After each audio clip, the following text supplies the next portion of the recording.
Hi everyone, it's Roger here from What's On at DisneyPlus.com. It's Friday, it's time for a quick Disney Plus news roundup where we're going to be talking about the actors going on strike. We're also going to be talking about what Bob Iger spoke about on CNBC, which includes merging in Hulu with Disney Plus, selling the linear channels, and much more. But before we go any further, make sure you do hit that subscribe button to keep up with the latest Disney Plus news. Okay, so let's kick things off talking about the Screen Actors Guild, who have now gone on strike as of today. So that means that they basically cannot start filming or doing voiceover work, etc. on films and series.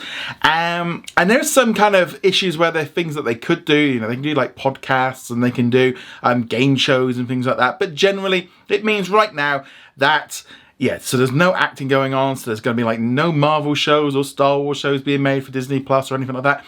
Now, unfortunately, because of the writer's strike that started a couple of months ago, most of the production and stuff hasn't really been moving on so far, and things have been sort of shut down anyway.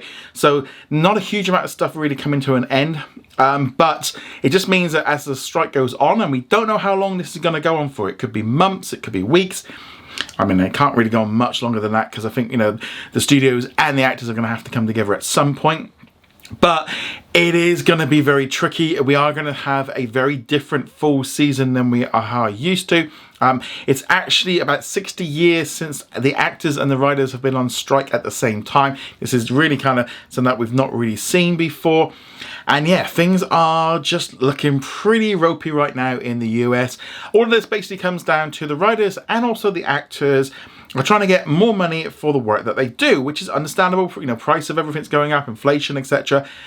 But the residuals of money, which is what they get from streaming services like Disney Plus, Netflix, etc., is much lower than it was when it was on linear television, and they are getting much less. And there's this kind of big sort of thing going on right now where the studios are saying, we can't afford to give you the money of what you used to get on linear because we don't make the same kind of money that we make on streaming as we do from linear.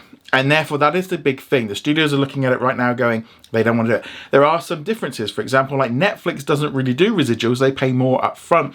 But they really don't want the residual system because they don't use that system at all. And ultimately, right now, it is a case of the studios want some stuff and obviously the actors want other things. There are some issues like the use of AI. There's some really like weird things being talked about. The fact that the studios wanted to have like background actors scan them in, you know, and pay them for one day's work, but then they could use that person as a back-end stand for another film or something for the rest of eternity, which just does not seem fair. It just does not seem fair. Now you got to remember as well that while the actors and stuff, you know, yeah, it's, you know, it's difficult maybe to kind of look at the strike and kind of think, you know, people that are on like Tom Cruise or something like that, you know, and then they've got millions of dollars and, you know, they get paid hundreds of millions of dollars for films and stuff. Yeah, it's not them that are really going to be impacted by this as much. It's people that maybe just, you know, most people that work as actors still have side jobs. You know, a lot of people that are background actors and stuff. I've got a few friends and stuff that do that.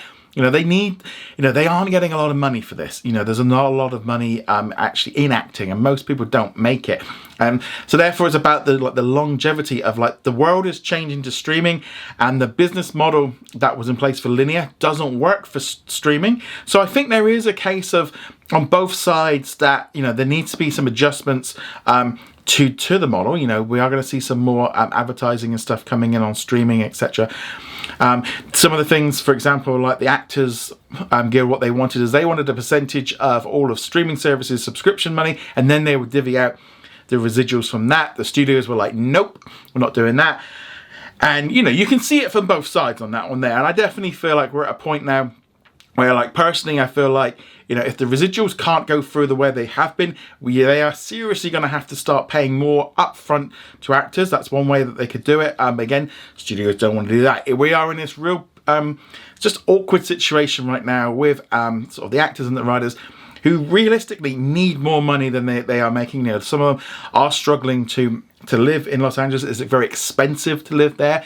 You know, if you live somewhere differently, you know, you might look at the wages, what they're earning, and kind of saying, well, I could live on that. Yeah, but in like Los Angeles, you wouldn't be able to. You know, like the rents, like in New York, etc. You know, they're all so much higher, and so it's a very tricky situation. But definitely, I think right now there needs to be some bend on both sides. If the studios are going to have to bend, I mean, personally, I don't get why they don't just kick the AI stuff down the can and just be like, oh, well, okay, we're not going to use it. We'll deal with that at a later date, you know, rather than having that as a major issue. But the big one really is about the residuals from streaming and how they make their money. And also kind of, yeah, it's going to be really painful. We are going to see a lot less content dropping onto Disney Plus and Hulu and other streaming services in the years ahead. This is going to have impacts for a long time, because while Disney has like stockpiled some shows and films, you know, we've got lots of Marvel and Star Wars stuff in the can, eventually they are going to run out. So there is going to be an issue, you know, like if they don't get some of the films filmed, it might have impacts on like next year. Though you could also look at it as well. I think some of the studios are like Disney are looking at the fact that this shutdown means that they can sort of stop spending money and have maybe a few months of like really trying to not spend the money that they used to try and kind of get their books better. So that they might want a little bit of a thing, but some things can still carry on. So like documentaries, game shows, unscripted reality stuff, and all of that. That's what we're going to be seeing a lot more on linear television this coming winter. We're probably going to see a lot more documentaries and stuff. So that I think going to get affected. Animation as well, like the 20th television stuff, like Family Guy, etc. That does get affected because they can't do the voiceover work. Same thing for the animated stuff. You know, you wouldn't get that. But generally animation can kind of still carry on. A lot of this stuff has been like pre-done in advance. They can't do promotion. So for example, like at the upcoming premiere for the Haunted Mansion film, they're going to be doing that at Disneyland, and the actors can't be there. So they're going to be flying in cast members from different Haunted Mansions around the world there, and they're going to have a bit of a fan event. But they probably have filmed stuff in advance. So over the next few months, we might see them doing things on like YouTube and stuff, but that was probably filmed before today. So just be aware of that one. There are some other things as well to be aware of. Internationally, it doesn't affect like shows and stuff being filmed as much, but there are some caveats to that. There are, you know, some actors might not be doing it. For example, like House of Dragon is being filmed here in the UK right now, and that one should be able to continue because it's not a SAG production.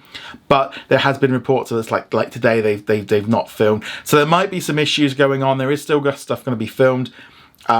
You know, British shows and Australian stuff and things in Korea. So we're probably still going to have stuff, but yeah, like big US Hollywood actors and stuff can't be involved. So it's going to be very, very messy. You know, they have gone through strikes before, and you know, that's what's happened in the past with them kind of leaning more in on that kind of content. But we are going to see a lot less. But then Bob Iger has said that he wanted to make less, and this kind of is in some ways forcing that to happen. We're probably going to get a lot less news about things currently in development. No one can be like signed up for like new acting roles, and there's no auditions going on or anything like that. So things that like all that's all going to kind of start slowing up. But yeah, it's going to be a mess. Hopefully they do come to an agreement soon. The sooner the better. Same thing with the writers. The fact that they're now together on strike hopefully means we're going to see things sorted out and they're going to come to an agreement. This kind of ties into our next few stories. So Bob Iger appeared on the CNBC and did about a 45-minute interview. One of the things he did talk about was the strike. He did say that they are not being realistic, and that's really, and some other things as well, but it really kind of blew back on Bob Iger. A lot of people not happy with him talking about it, especially being at $1 billion retreat and he's on like stupidly amount of money and saying about how he hasn't got, you know, they've not got enough money to pay everyone. And it's like, you're not really in a good position to do this. Really put his foot in it. I don't know why. I mean, I can understand why he had to talk about it, but yeah, it didn't come across very well. And it's just, yeah, that was a really bad goof, I think, on his part. He just looked out of touch. And ultimately right now, you know, not necessarily, like I say, you're not looking at the people that are making big bucks, but the people that are working there, people that are working, you know, they need a fair wage. They need to be able to live. They need to be able to, you know, buy groceries, not live in their cars, etc. You know, things like this. These are basic stuff that the studios do need to pay, and we're going to see some big changes to streaming in order to do this, because the traditional methods of doing releases is going to be changing. And this is something that Bob Iger spoke about. First off, he doesn't really believe that linear television is something that's now core to Disney. They are going to be looking to potentially sell off the linear channel. So what that means is like ABC, Freeform, FX, they might actually end up selling those channels. Now it's important that he did go on to kind of clarify that he wants the content because he needs it for the streaming service, but he doesn't need the linear network. The way of distributing it through linear networks is not needed the same way as it more. They're making a lot less money, and that money is dropping every single year, and so they are shifting to streaming as the focus. And yeah, so they could end up selling some channels, they could end up closing some channels. They've already done this internationally. Here in the UK, they've closed down pretty much most of the channels except for National Geographic. They're closing down channels across Asia.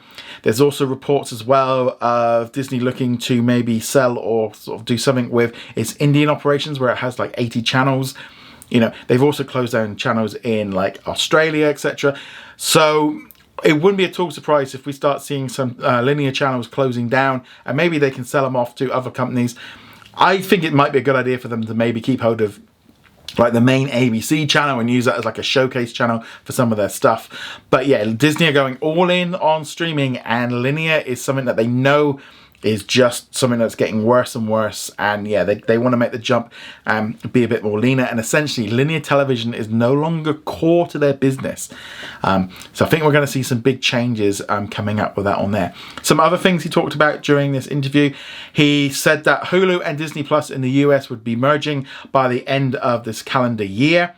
Because it was all about talking about the idea of less churn, more engagement, and just having more content for people to enjoy, and a combined offering is much better. He said that legally they can get around it, even though Comcast owns a third of it. I think it's because technically for a while it's going to be like you have to pay separately, so they can do it like that. But yeah, they are looking now. He literally said the word merging. You know, they're looking to get that sorted soon. So yeah, we are going to be seeing Disney Plus and Hulu together in the US, like it pretty much is internationally now, you know, with the Star Hub. So yeah, so that was pretty good that we've got confirmation of that on there. I wouldn't be at all surprised if they kind of change some of the other businesses and stuff that they're into, like with Hulu. No real mention of like Hulu Live or anything like that. But again, these are all businesses that are just getting smaller and smaller each year. There's no growth in it. You know, they can't make any more out of it, and that's a big problem. Some of the other things he spoke about during this interview included the idea that Marvel and Star Wars have been suffering from the studios trying to make too much content, that they've lacked focus, and essentially putting the blame on putting too much content out on Disney Plus, and they're going to be pulling back on the amount of content they make. Now, we knew this was happening anyway. We've known about this for a while. Kevin Feige has talked about it. And yeah, so we expect to see a lot less Marvel and Star Wars moving forward. Obviously, they've got some stuff in the can, which might help them maybe. They just need to focus. Less projects, be able to put out better quality. I think the audience is also burned out on having too much stuff. I do think putting out 2, 3, 4 Star Wars series a year is too much. I think one works really well, you know, maybe one in a film. I think with Marvel as well, trying to do 4 films and 5 series and like animated stuff, because that was the plan for this year, was just too much. They really have kind of overcooked it. I know a lot of comments and stuff that I've seen about the kind of the talk about Star Wars and Marvel sort of being toned down and having less of it. You know, the people saying, well, I only subscribe to Disney Plus for that. If they don't have that, I'm going to leave. And this is where the Hulu aspect comes in, because internationally we have less of this. Because if you're getting shows like The Bear and Only Murders in the Building, and you've got, you know, Justified, and you've got, you know, Reservation Dogs, it's going to keep adult entertainment on there that you're going to want to watch, because it's, you know, good television. And it's not just all of, because that's, I think, the biggest problem that Disney Plus has had, is that it's just been focused around sort of Marvel and Star Wars really in the US, because there's a big Hulu problem. But when you start having Disney firing on all cylinders and putting all their efforts through a much more solidified system, I think we're going to see an improvement. And yeah, we won't need as much reliance on Marvel and Star Wars to pull in subscribers, because, you know, if you've got like The Bear this month, and you've got Only Murders in the Building next month, and you've got other shows that are good for adults rather than just Marvel and Star Wars. So I think that is where we're going to be going. So that's good. He also spoke about some other things as well, and really kind of level on the fact of, like, with ESPN, they might look to bring in a partner, a strategic partner, he called it, and they're talking to other people that could be like Amazon, Apple, maybe even Comcast, about maybe selling off a chunk of ESPN to them to be able to launch a streaming platform, depending on what they can offer. I mean, I wouldn't be at all surprised if maybe Comcast was involved in that, so they didn't have to pay out for Hulu. That could be, you know, so here's 20% of ESPN, and we don't. maybe that's one way of doing it.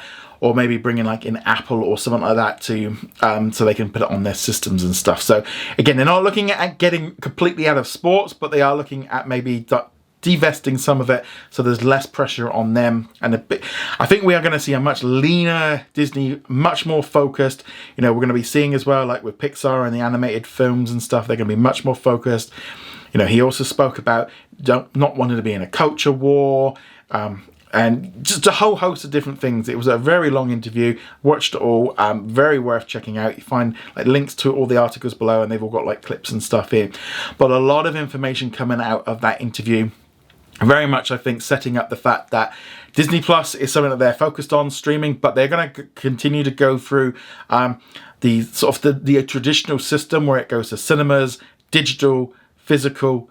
Disney Plus. Disney Plus is going to be at the bottom of the pile. It's no longer at the top because they don't make any money when they do that. You know, I think they're going to get used to that there being the new system. Yeah, so we're going to be seeing a bit of a change coming in with all that there. And obviously, I think this big slowdown with the writer's strike and the actors' strike is going to impact on all of this. But yeah, it was certainly a big day for news. Yeah, so there we go. Let me know what you think about all of this in the comments below.